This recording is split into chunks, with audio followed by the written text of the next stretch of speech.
오늘 또 지난 시간과 동일한 본문을 다룰 겁니다.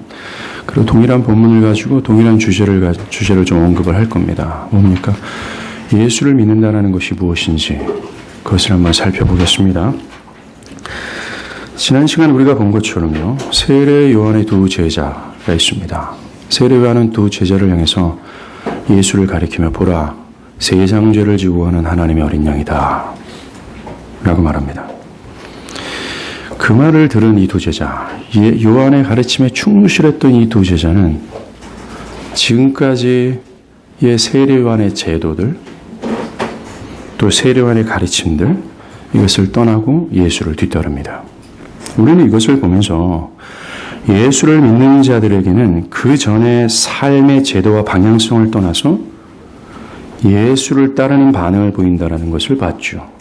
지난 시간입니다. 다시 말해서 예수를 믿는 자들에게는 자신이 지금껏 가지고 있던 옛 삶의 원칙과 방향성, 옛 견해와 정신을 떠나서 새로운 주인과 스승 되시는 예수를 따르는 열매를 낳는다라는 거죠. 즉 믿음이란 떠남과 따름이라는 열매를 낳는다라는 것입니다. 예수님은 당신을 믿고 따르는 데 있어서 동기의 순수성을 물으십니다. 이것을 지난 시간 살폈지만 이야기 흐름상 한 번 더 언급하겠습니다. 두 제자가 세례 요한의 말을 듣고서 예수를 따르고자 할 때입니다. 그때 예수님은 그들을 보시면서 묻습니다.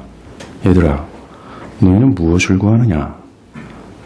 이 말이 뭡니까? 너희가 나를 따르는 의도가 무엇이냐라는 겁니다. 너희가 왜 나를 따르느냐라는 것입니다. 이것을 우리에게 적용하면 너희는 교회를 왜 다니느냐? 너희는 지금 예수를 왜 믿고 있으며 또 왜 신앙하고 있느냐? 라고 하는 우리 신앙의 동기의 순수성을 묻는 것입니다. 이 질문은 예수를 따르고 있는 자들이 피할 수 없는 필연적인 질문이에요. 또한 예수를 앞으로 따르고자 하는 마음을 가진 자들이 직면해야 될 질문이라는 것입니다. 왜 내가 신앙하고 있는지의 동기의 순수성 말입니다. Why? 그 이유는 예수를 따르는 동기가 순수하지 않는 이유가 많기 때문에 그렇다라는 거죠. 결론부터 말하면 예수를 따르는 자들이 가져야 될 필연적이면서 가장 우선적인 목적은 이겁니다. 예수를 하나님의 어린 양으로서 따라야 된다는 거예요. 현재 교회를 진정성을 가지고 다니고 있다고 여기는 사람들에게 꼭 질문해야 될 것이 이거예요. 당신은 예수를 나의 죄와 나를 향한 하나님의 진노를 짊어지실, 그것을 제거하고 없애버리실 구원자로서 따르고 있는가? 라는 것을 물어야 된다는 거죠. 나의 죄됨과 나에게 직면해 있는 하나님의 형벌을 깨닫고 예수가 이것에서 나를 자유케 할 자라는 사실을 확신해서 죽을 힘을 다해서 그를 붙잡고자 하는가? 이걸 물어야 된다는 것입니다. 그 예수를 따르기 위해서 나의 견해와 나의 미래와 나의 명예와 성공을 배설물처럼 여길 정도로 자신에게 구원자가 절실히 필요하다는 이유 때문에 그를 따르는가? 이 이유 때문인가? 라는 것을 물어야 된다는 것입니다. 만약 여러분이 예수가 하나님의 어린 양으로서 신앙하고 있고 그를 믿고 있고 그를 따르고 있다면 여러분들은 이미 내가 죽을 죄인이라는 사실을 깨닫고 두려워해 본 적이 있었을 거예요. 그래서 간절히 구원자를 호소하고 찾았던 경험들이 분명히 있었을 것입니다. 왜냐하면 그런 은혜의 경험이 예수가 하나님이라는 사실로 인해 나를 그분을 따르도록 만들기 때문에 그렇습니다.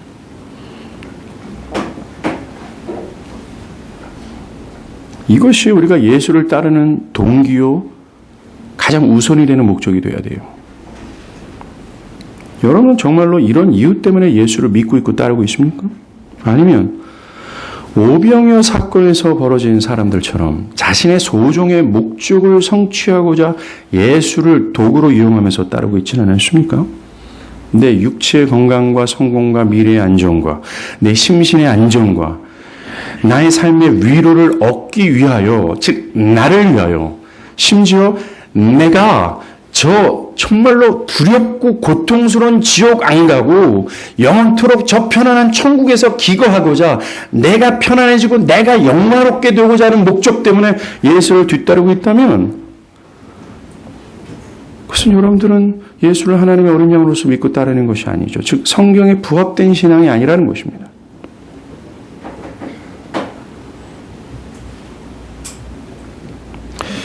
자, 오늘부터 오늘 주제로 새로운 주제로 들어가죠. 주님을 뒤따르는 데 있어서 이렇게 동기의 순수성을 다 물으세요. 너는 왜 따르냐라는 겁니다. 이걸 물어보셔야 됩니다. 나에게.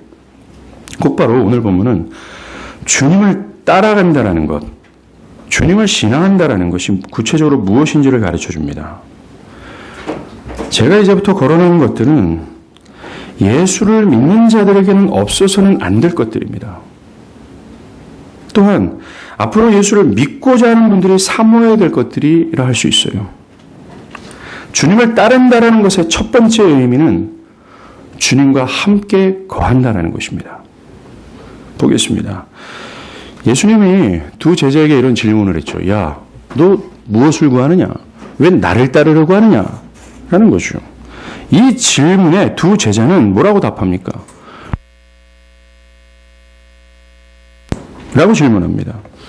이 질문의 의도는 이래요. 이 두 제자는 예수님이 너희가 무엇을 구하느냐? 이 질문이 정말로 순간적으로 답할 수 없을 정도로 심도 깊은 질문이라는 것을 알았습니다. 가볍게 대답할 수 있는 사안이 아니라는 거죠. 그래서 예수님을 사적으로 찾아가서 더 가르침을 청하기 위해 선생님, 어디에 머물고 계십니까? 우리가 따로 찾아가겠습니다. 라고 말한 겁니다. 그러나 이것은 단순한 말이 아니라고 말씀드렸죠. 요한복음 저자 요한은요, 두 제자들의 말을 매우 상징적인 의도를 가지고 기록할 가능성이 높습니다. 왜냐하면 랍비 어디 계십니까? 에서 어디에 계십니까? 어디에 머물고 계십니까? 머물다 계십니다.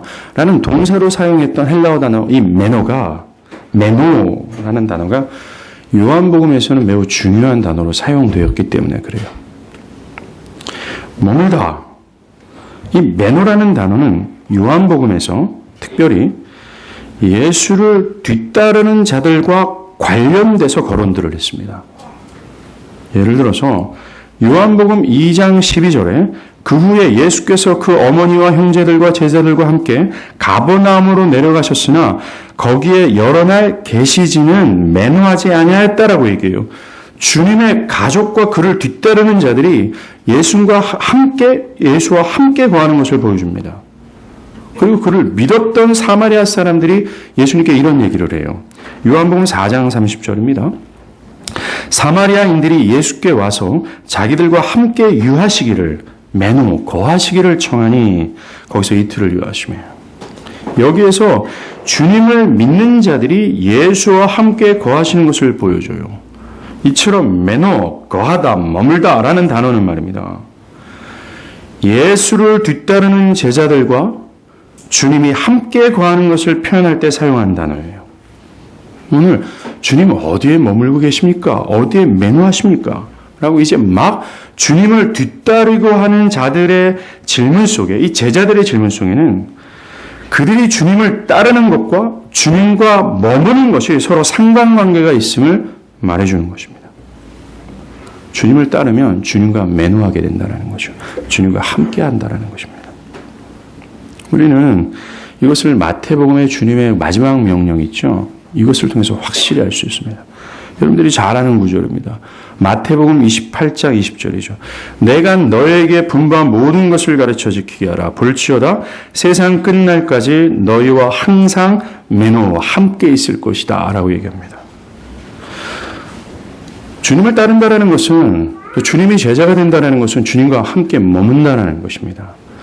주님과 머문다는 것은 주님과 사귐을 갖고 그분을 알고 또 알아 그분을 확신하는 뜻을 가지고 있어요. 자, 오늘 본문의 제자들 보십시오.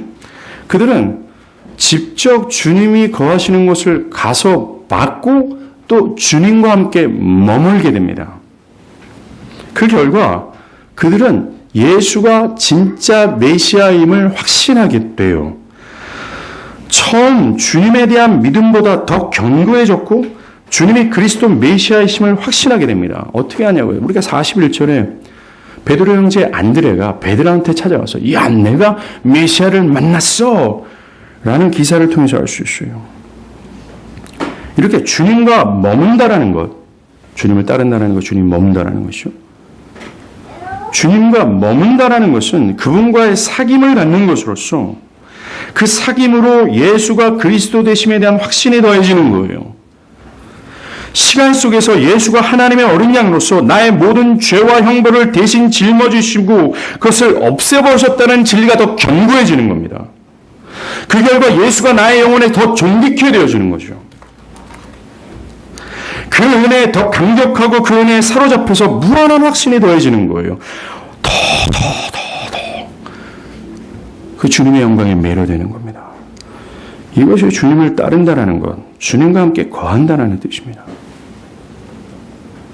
이것이 주님을 믿는 자들에게 나타날 열매라는 거예요. 주님을 따른다는 것, 주님과 함께 머문다는 것으로죠. 그 의미는 그분과 사귐을 갖는 것이란 말할 수 있습니다. 이 사귐을 갖는다는 것이 그저 어떤 신비로운 경험을 한다거나 단순히 기도를 한다고 이해해서는 안 됩니다. 사귐을 갖는 것이 어떤 의미인지 우리는 요한복음을 집중해야 돼요. 특별히 요한복음을 기록한 요한이요. 요한 1서에서 이와 같은 이야기를 합니다. 요한 1서 1장 3절에 우리가 보고 들은 바를 너에게도 전함은 너희로 우리와 사귐이 있게 하려 함이니 우리의 사귐은 아버지와 그의 아들 예수 그리스도와 더불어 누림이라 라고 얘기합니다. 사도 요한은 주님을 따르는 자들이 자신들과 같이 주님과 사귐을 갖게 하려고 한다고 하면서 어떤 것을 얘기하고 있어요? 뭘 얘기합니까? 우리가 보고 들은 바를 너에게 전함은 이라고 얘기해요. 우리가 보고 들은 바를 너에게 전함과 너희들이 우리가 주님과 사귀는 것처럼 너희가 주님과 사귀기를 바란다는 것을 같이 평행구조로 쓰고 있다는 겁니다. 진리를 전하고 가르치는 것을 언급하고 있어요. 즉 사도의 가르침이 주님과 사귐을 갖도록 하는 매개체라는 겁니다. 즉 진리를 듣고 알아가는 것이 주님과 사귐을 갖는 것이다라고 사도 요한은 얘기하고 있어요. 결론적으로 주님과 사귐을 갖는 것이란 예수의 진리를 알아가는 것을 뜻하는 겁니다. 그렇습니다. 예수가 하나님의 어린 양이라는 사실을 수용하고 그를 믿는 자들은 주님을 뒤따르는 자들이죠. 그들은 주님과 함께 머물며 그와 사귐을 갖는 자들입니다. 2000년 전에 제자들이 그랬고 오늘날 주님의 제자들도 마찬가지입니다. 오늘날의 제자들은 그들에게 주어진 성경이라는 진리를 통해서 주님과 함께 머물고 그분과 사귐을 갖는 거예요. 이 주어진 성경에 주님을 아는 지식으로 말미암아 더 그리스도가 하나님의 어린 양이라는 사실을 확신하게 되는 겁니다. 아, 그분이 나의 죄와 형벌을 대신 짊어지시고 나를 향한 모든 죄의 형벌을 없애주신 정말 하나님 나의 구속자며 구원자라는 사실로 확신하고 더 확신되어지면서 그의 영혼 안에 그리스도가 더 존귀케 되어지는 겁니다.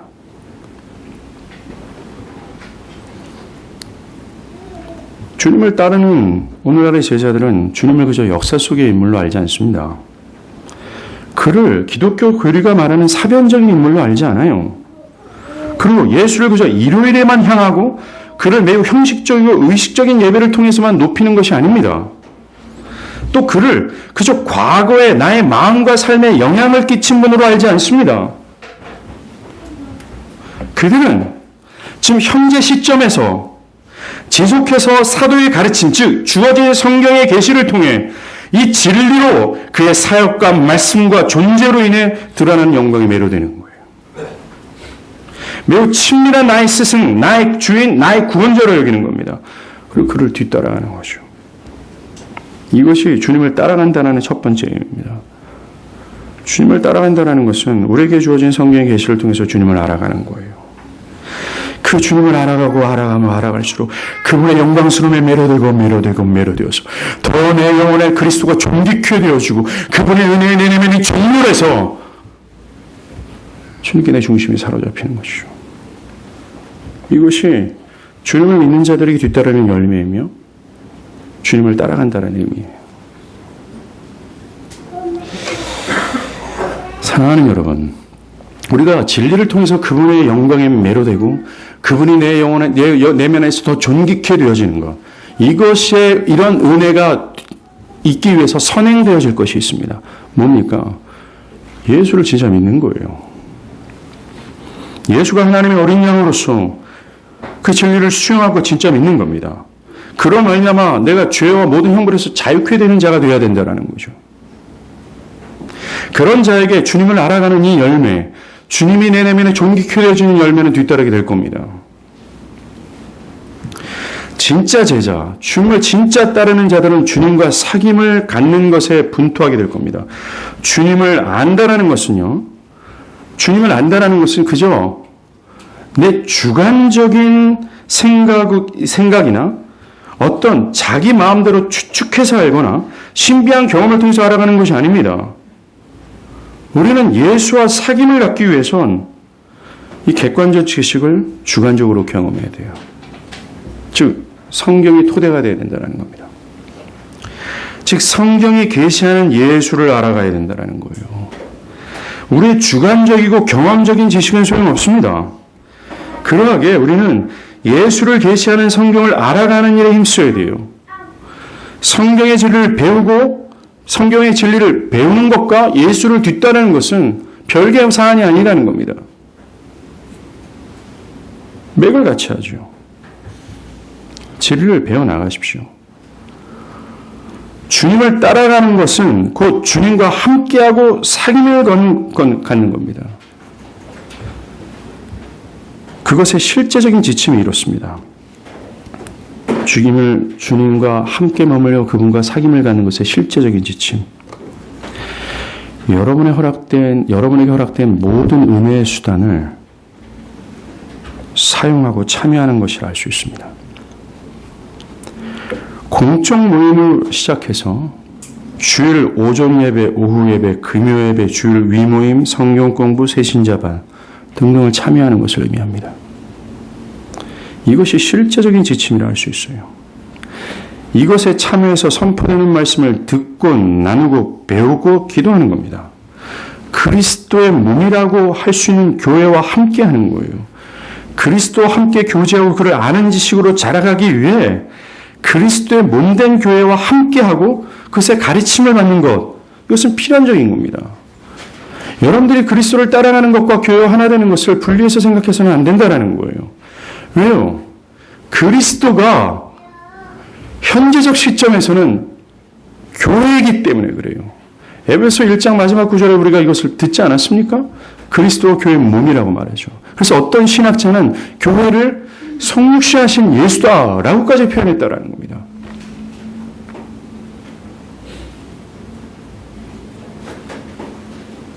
칼빈이 말한 것처럼 교회를 떠나서는 신자는 결코 양육이 될 수 없듯이 교회의 공적 모임에 참여하는 것과 주님을 따라가는 것이 별개의 문제가 아니라는 거예요.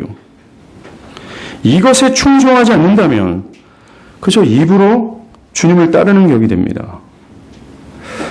오늘날 사람들은 교회 공적 모임을 모이는 것에 되게 소홀히 여기죠. 별로 중요하게 여기지 않습니다. 그들은 그저 내 의식세계와 감정으로 충분히 주님을 따르고 있다고 여깁니다. 그리고 교회가 없어도 나 혼자 성경을 읽고 나 혼자 기도하고 신앙할 수 있다라고 여기죠. 이 실제적인 지침이 없어도 말입니다. 이런 실제적인 은혜의 수단들에 충성을 하고 그것을 뒤따르는 것이 없어도 나는 주님과 사귐을 가지고 있다. 즉 주님을 따라갈 수 있다라고 여기는 겁니다. 이것처럼 비성경적인 견해가 없습니다. 주님을 따라가는 것, 즉 주님과 사귐을 갖고 그분을 알아가고 그분과 함께 거하는 것, 이것은 어떤 개신교 수도원의 운동처럼 어떤 참선이나 묵상을 통해서 되어지는 게 아니에요. 어떤 신비적인 경험을 통해서 되어지는 것이 아니라는 겁니다. 여러분들의 의식 속에서 그것이 머물러 있는 것이 아니라는 거예요. 주님과 사귐을 갖고 주님을 알아가고 주님이 내 영혼 가운데 존귀케 되어지는 것, 주님과 함께 머무는 것은 곧 이 예수를 계시하는 이 성경의 지식을 알아가는 것이며 이것은 교회의 공적 모임과 참여하는 것이 밀접한 관련이 있다는 것입니다. 교회와 함께하고 교회와 교제하고 교회에게 말씀을 듣고 그 교회로 말미암아 양육을 받는 것, 이것이 곧 그리스도와 사귐을 갖는 것이다 라고 말할 수 있을 정도라는 거죠. 여러분이 교회 공적 모임에 참여하는 횟수 있잖아요. 횟수는 여러분이 주님을 따르는 데 있어서 치명적인 영향을 끼치게 될 겁니다. 교회와 함께하는 것을 게을리한다면 자연스럽게 여러분들은 주님과 멀리할 수밖에 없어요. 이 교회 공적 모임을 통해서 주님과 사귐을 갖고 주님과 함께 머물기 위해서는 여러분들의 시간, 체력, 미래의 안정이 위협받을 수 있는 느낌을 가질 수 있습니다. 바쁘고 피곤한 일정을 거슬러야 되죠. 주님을 따르는 것은 무엇인가 거창한 일을 하는 것이 아니라 여기에서 시작되는 겁니다. 물론 개인적으로 성경을 읽고 기도하는 것도 중요합니다. 그러나 그리스도의 몸된 교회의 가르침과 그 가운데 그 안에 임재하셔서 역사하시는 주님과 사귐을 갖는 것보다 이것을 우선시하거나 이것을 중요시 여겨서는 안 된다는 것이죠. 모든 은혜의 수단을 이용하십시오. 그리고 그분을 알아가십시오. 그래서 예수가 여러분에게 지금보다 더 존귀케 되어지길 간절히 바라요. 여러분의 자녀와 부모와 직장과 미래보다 더 가치 있는 분이 되게 하십시오. 그분께 더 매료되고 더 사로잡히기를 바라요. 그래서 안드레가 베드로한테 찾아와서 야 내가 메시아 만났어 라고 말할 정도로 그분을 확신하는 여러분들이 되길 간절히 바랍니다. 이것이 주님을 뒤따른다라는 첫 번째 의미예요. 주님을 뒤따른다. 이 두 번째 의미는 주님의 계명을 지킨다라는 겁니다. 이것이 주님을 따르는 의미의 핵심이 될 수 있어요. 앞에서 언급한 주님과 함께 머문다 할 때 이 메노라는 단어는 단순히 주님과 육체적으로 함께한다 라는 뜻만 같지 않습니다. 요한복음은 이것을 되게 중요한 의미로 다뤄요. 예를 들어서 오늘은 찾겠습니다. 요한복음 15장 10절입니다. 요한복음 15장 10절이에요.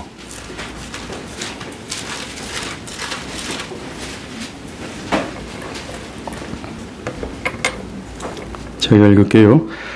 내가 아버지의 계명을 지켜 그의 사랑 안에 거하는 것 같이 너희도 내 계명을 지키면 내 사랑 안에 거하리라. 그래서 거하다가 우리가 언급하는 메노라는 헬라어 단어죠. 예수님은 자신이 아버지의 계명을 지킴으로 즉 이것을 현재 우리가 나누고 있는 것과 적용하면 예수가 아버지의 계명을 지킴으로 아버지의 사랑을 따르고 있다라는 말과 마찬가지입니다. 주님을 따르는 것과 주님과 함께 머문다라는 것이 같은 의미라고 우리가 계속 말씀드리지 않습니까? 그러면서 주님은 이렇게 말씀하세요. 주님을 따르는 제자들이 주님과 함께 머물기 위해서는 주님의 계명을 지켜야 된다는 것입니다. 즉 계명을 지킴으로 그와 함께 있게 되는 것이며 계명을 지키는 것이 그를 뒤따르는 것이 된다고 말씀하시는 겁니다. 오늘 본문은요. 예수를 하나님의 어린 양으로 수용하고 그를 믿는 자들은 옛삶을 떠나 주님을 따르게 된다고 말하죠. 그 따른다라는 것의 첫 번째 의미가 주님과 함께 머무는 것으로서 주님과 말씀으로 그분을 알아가는 사귐을 갖고 그분과 함께 머문다라는 것이었죠.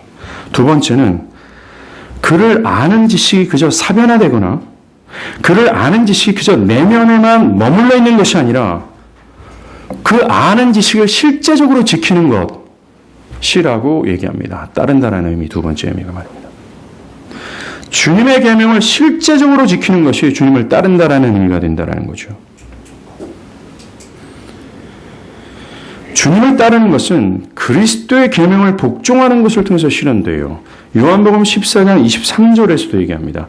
예수께서 대답하여 이르시되 사람이 나를 사랑하면 내 말을 지키리니 내 아버지께서 그를 사랑하실 것이요 우리가 그에게 가서 거처를 그와 함께하리라. 뭐라고 얘기합니까? 그 사람이 나를 사랑하면 내 말을 지킬 거다. 그리고 내가 그와 함께 거할 것이다 라고 얘기합니다. 지금 우리가 얘기하는 따른다, 지킨다, 거한다, 머문다 다 종합적으로 얘기하고 있지 않습니까? 또 요한복음 8장 31절에 그러므로 예수께서 자기를 믿은 유대인들에게 이르시되 너희가 내 말에 거하면 참으로 내 제자가 된다라고 얘기합니다. 주의 말씀을 지키고 그와 함께 나한테 거하면 내 제자가 될 것이다. 주님의 계명을 지키는 것이야말로 주님의 제자의 중요한 증거라고 말씀하시는 거죠. 여기서 계명 말씀하시잖아요. 이 계명은 하나님 아버지께서 주신 십계명을 대표로 하는 모든 율법입니다. 모든 학문을 의미해요. 그런데 예수님은 그 계명을 나의 계명이라고 얘기하세요. 이 말이 뭐냐면요. 십계명을 대표로 하는 모든 율법의 성취와 궁극이 예수님으로 말미암아 성취됐는데 그 자기로 말미암아 성취된 그 계명을 뜻하는 겁니다. 그 계명을 주님은 여러 복음서에서 말씀하시죠. 뭐라고 얘기합니까? 나의 계명을. 마음과 뜻과 정성을 다해서 하나님과 이웃을 사랑하라는 거예요. 나의 계명, 한마디로 예수님의 모든 명령과 뜻과 그분이 제시하는 삶의 방향성이에요. 그분의 모든 명령과 뜻과 그분이 제시하는 모든 명령의 푯대가 바로 하나님과 이웃을 사랑하는 것이라고 말합니다. 마음과 뜻과 정성을 다해서 말이죠. 그 그리스도의 모든 명령과 뜻과 그분이 제시하는 모든 삶의 방향성을 지키는 자가 내 제자고 그것이 따르는 것이고 내가 그와 함께 거하게 하실 것이라고 말씀하시는 거죠. 이것이 예수를 믿는다는 의미입니다. 예수를 믿는다는 것은 단지 입술의 고백이 아니죠. 의식이 아닙니다. 어떤 견해가 아닙니다.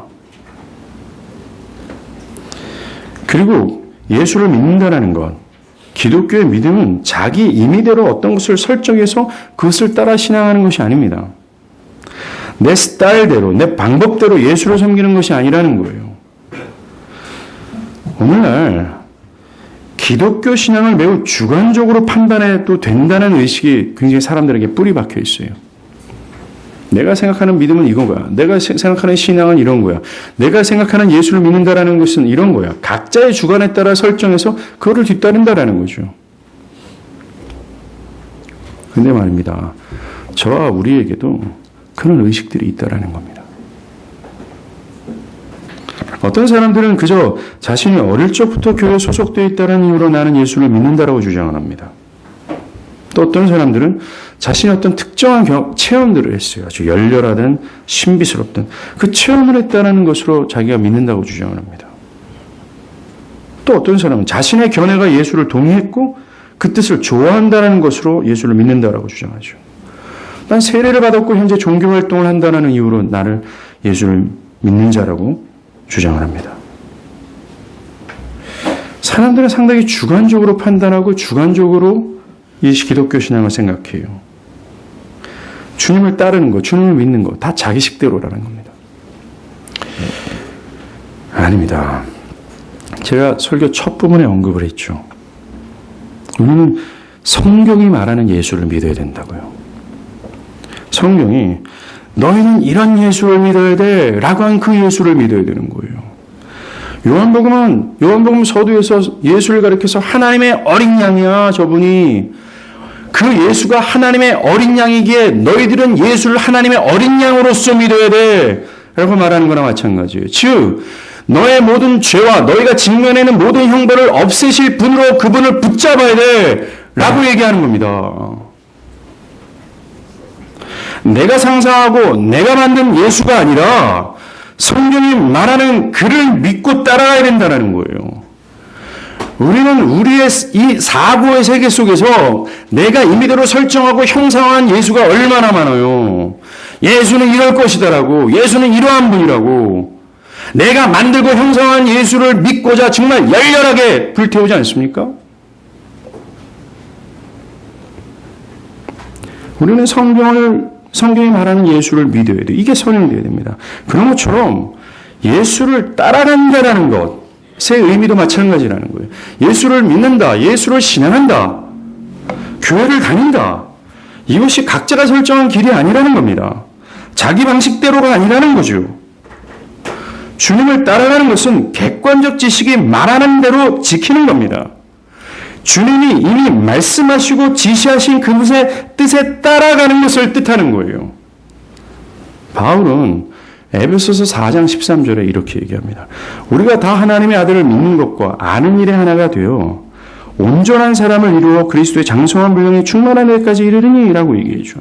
사도는 하나님의 아들을 믿는 것, 예수를 믿는 것과 아는 일에 일치가 있어야 됨을 강조했습니다. 이 말이 뭡니까?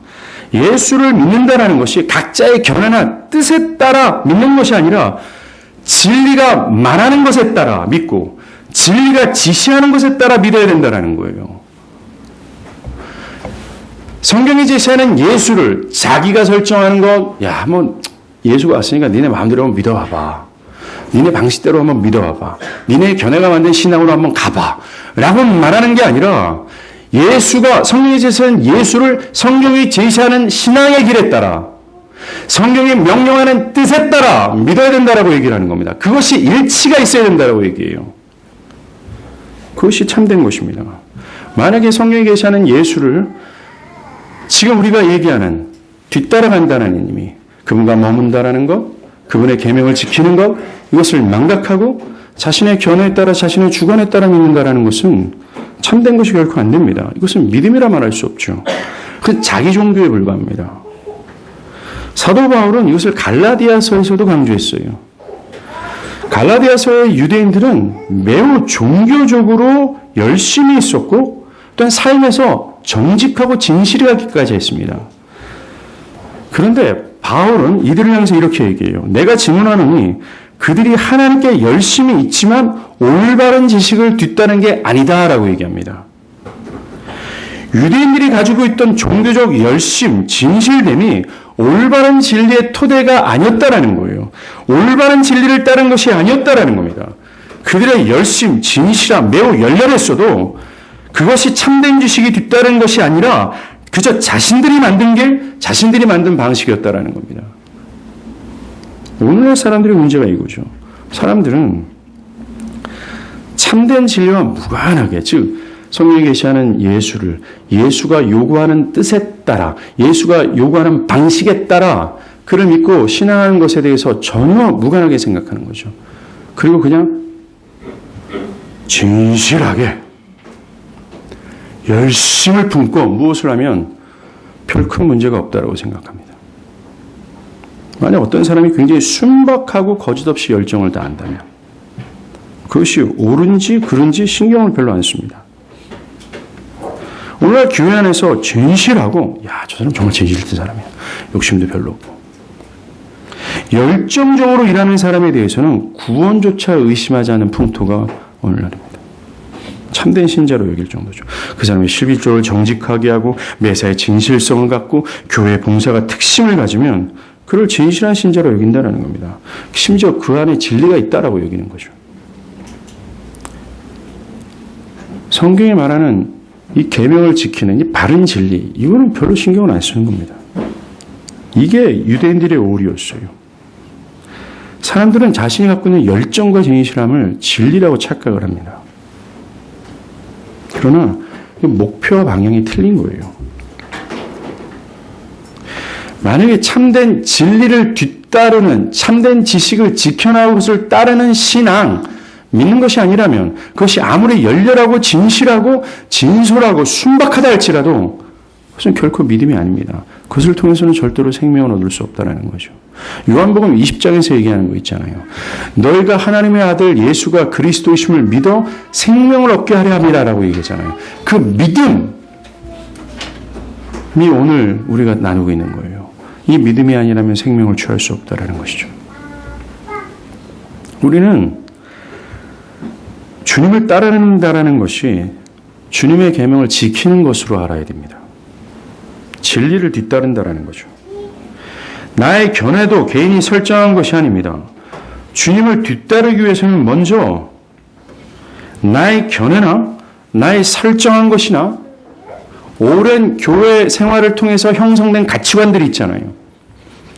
다 파편적이고 그것이 비성경적이라 할지라도 그 모든 것들이 부정당해야 돼요. 그래서 주님은 너희가 자기를 부정하고 십자가를 지고 나를 뒤따르라고 하잖아요. 주님을 따라가기 전에 먼저 선제 조건을 말씀했습니다. 자기를 부정하라고 말이죠.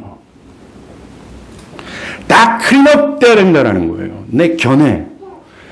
저는 그 견해를 세상적 견해라고까지 말할 필요도 없습니다. 여러분들이 갖고 있는 종교적 견해가 있어요.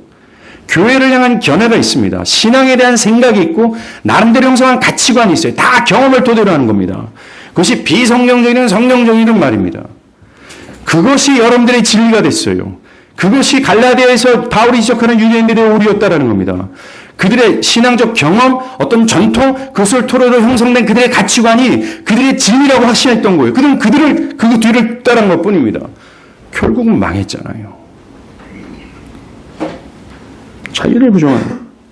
자기를 부정하는 것이 먼저 있어야 돼요. 그렇지 않으면 자기 십자가를 못 지고 따라갑니다. 여러분들의 신앙의 씨앗이 심겨지지 않는 이유가 이거예요. 여러분들의 신앙의 생명력이 없는 이유, 내 안에 그리스도가 역동하지 못하는 이유가 이겁니다. 여전히 우리는 무의식 속에서 내 경험, 내 견해, 내 가치관을 진리라고 고집하고 있는 거예요. 거기에 스떡이 된 거죠. 그러니까 십자가를 지고 못 따라가는 겁니다. 이게 문제라는 거예요. 그리고 그렇게 스떡이 된 사람들은, 내 견해, 나에게 사로잡혀 있는 사람들은 십자가를 지고 주님을 따라가는 것이 엄청 부담스러워서요. 막 삐그덕하는 기계와도 같습니다. 이건 율법적 순종밖에 안 돼요. 아니, 우리가 얘기하는 건 복음적 순종이잖아요. 기쁨과 어떤 기쁨과 적극적인 자유 안에서 뒤따르는 거. 이게 안 된다라는 겁니다.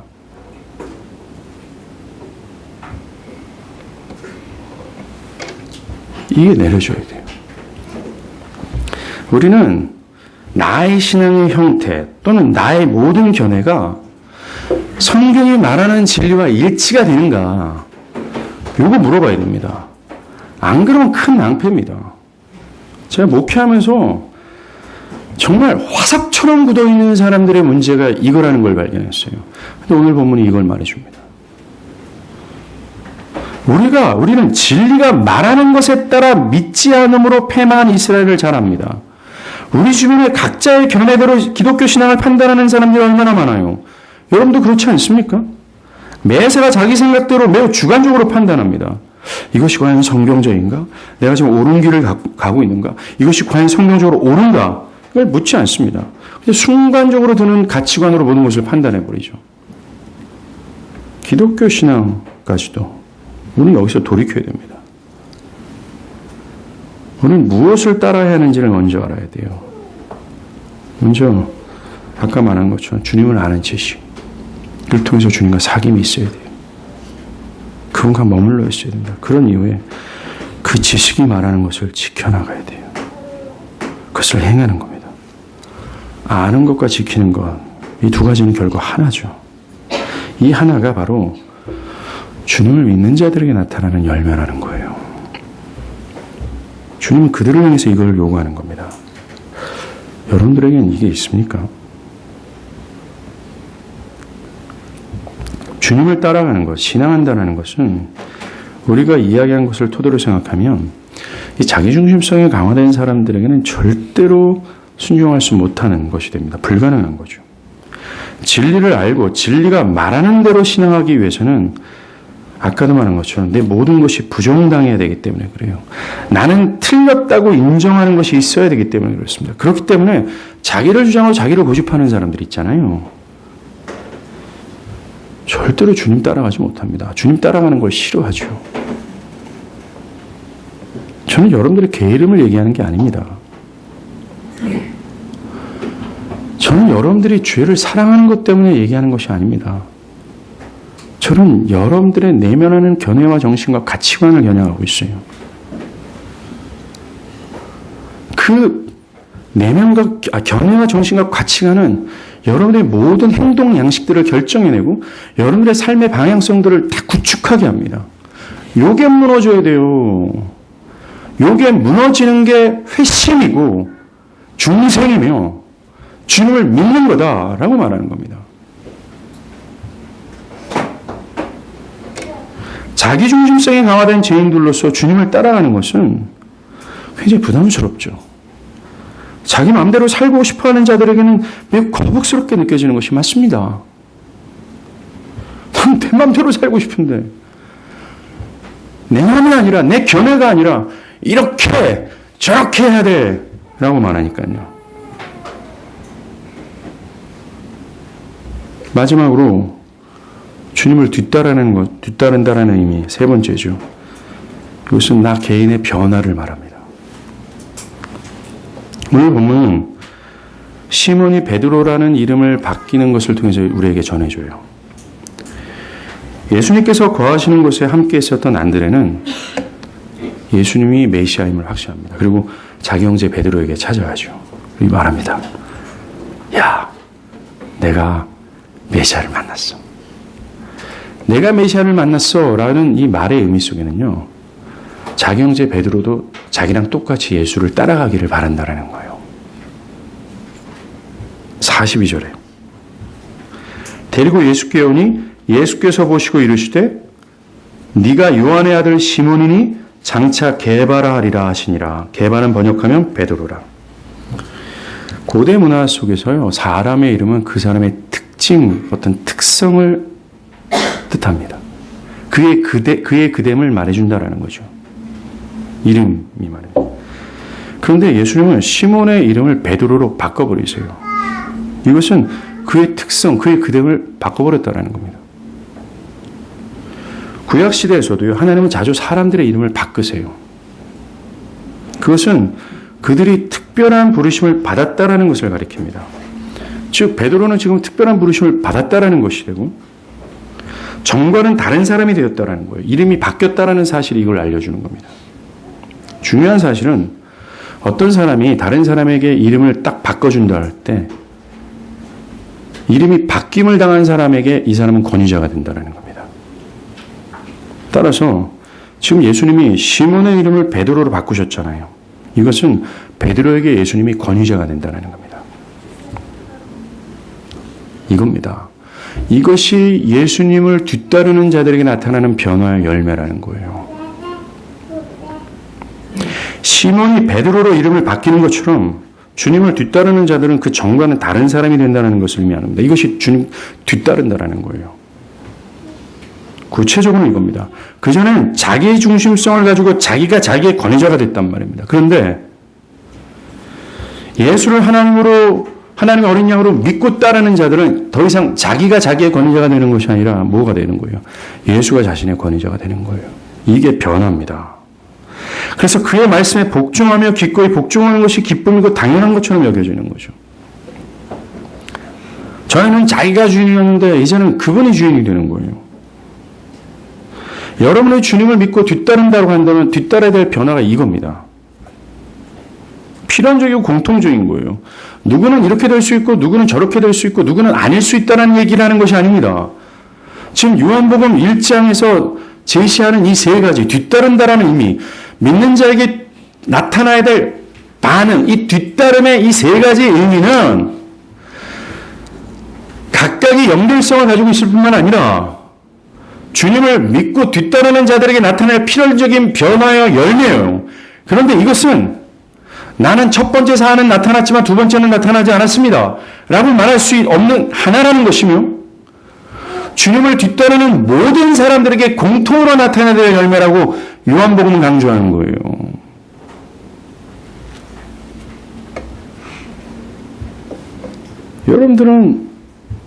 여러분들이 이 변화가 있다면 여러분 더 이상 여러분의 것이 아니죠. 여러분을 부르시고 여러분의 주인이신 예수님의 것이 되는 겁니다. 여러분의 시간과 물질과 미래는 주님의 것입니다. 그것의 권위자는 주님이세요. 이것을 주님을 믿는다는 의미입니다. 정리할게요. 주님을 뒤따른다는 거, 예수님과 사귐을 갖는 거죠. 그분을 알아가면서 그분에게 더 매료되는 겁니다. 그분이 계속해서 내 영혼에 존귀케 되어지는 겁니다. 이 과정이 있지 않으면 여러분들은 주님을 뒤따르지 못해요. 또 주님의 계명을 지키지 못합니다. 주님이 내 안에 존귀케 되지 않을 때 어떻게 주님의 계명을 왜냐하면 주님의 계명을 지키는 것은 세상의 흐름을 거스르기 때문에 그렇습니다. 나에겐 손해가 뒤따르기 때문에 그래요. 어떤 압박을 이겨내야 되기 때문에 그렇습니다. 예수가 내 안에 존귀케 되지 않는데 그걸 미친 짓을 왜 하겠습니까?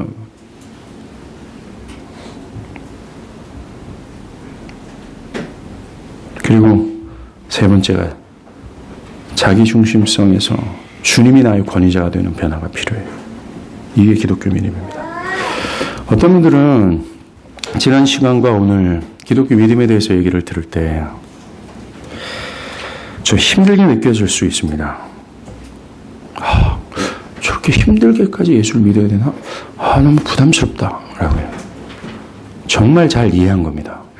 왜냐하면 예수를 뒤따른다는 것이 결코 쉬운 것이 아니기 때문에 그래요. 예수를 믿는다는 것, 예수를 믿는다는 것이 너무나 쉬워진 것 중에 하나가 박영선 목사님이라는 분이 얘기한 것처럼 오늘날 기독교가 구원파식 기독교로 변질됐기 때문이다라고 얘기하는 거예요. 제가 이번 주에 페이스북 영상 중에 박옥수 목사, 구원파 박옥수 목사 설교를 잠깐 들었어요.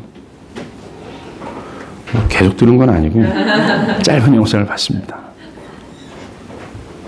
거기서 그런 얘기를 하는 거예요.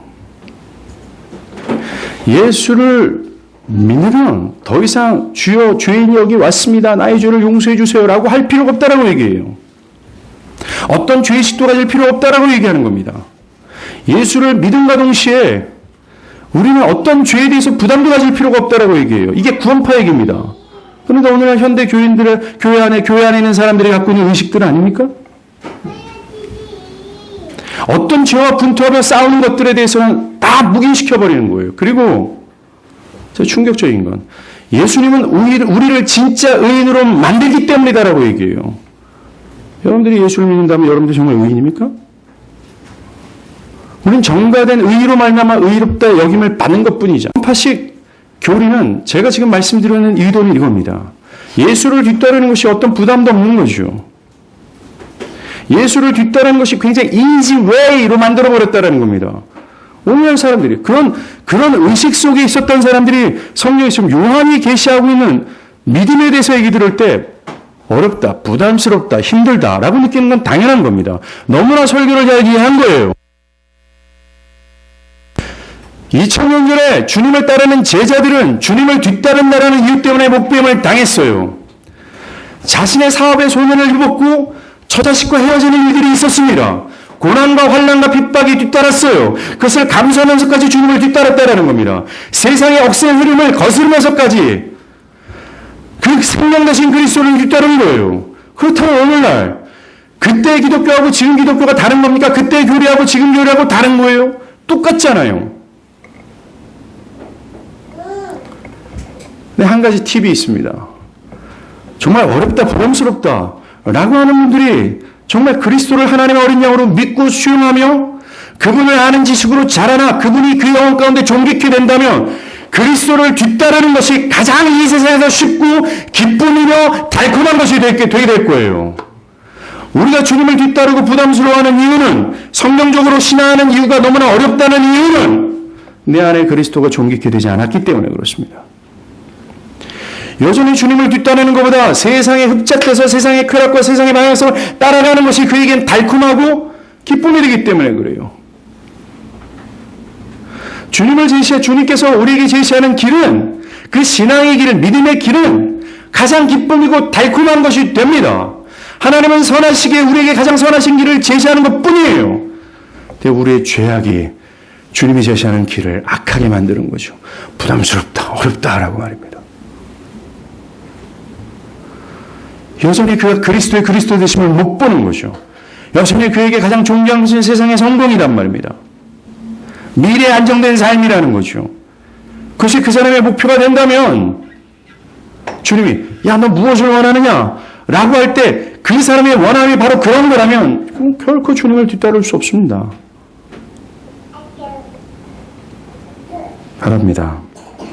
오늘 말씀처럼 이런 믿음 갖고 요한이 얘기하는 생명 취하며 사는 우리 모두가 되길 바랍니다.